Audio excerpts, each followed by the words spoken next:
আসসালামু আলাইকুম।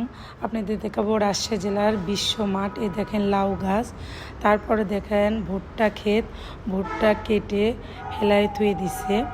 তারপরে দেখাবো লাল শাক পাতে তুলে দেওয়া তার আগে দেখেন লাল শাকগুলো সুন্দর, মাশাল্লাহ। লাল শাকটি একবার পিওর লাল শাক। তারপরে আপনাদের দেখাবো এটা পিওর সবুজ শাক, মানে ডাটার শাক। তো দেখেন সুন্দর লাগছে। ডাটার জমিটা অনেক বড় জমি।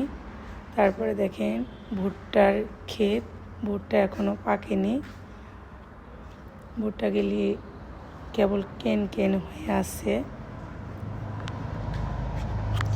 তারপরে দেখাবো আপনার ডাটাগুলা। এই ডাটাগুলা খেতে এত মজা, দেখেন সুন্দর হয়ে আছে ডাটাগুলা। তারপরে দেখেন আবার ভুট্টার জমি, ছোট ছোট ভুট্টার গাছগুলি এখনও কান বাড়ায়নি। তে আমাদের রাজশাহী জেলার বাংলার মাঠ কেমন লাগলো অবশ্যই কমেন্টে জানাবেন। আরও দেখাচ্ছি আপনার সৌন্দর্য, পুঁইলতাগুলা মাটিতে হয়ে আছে।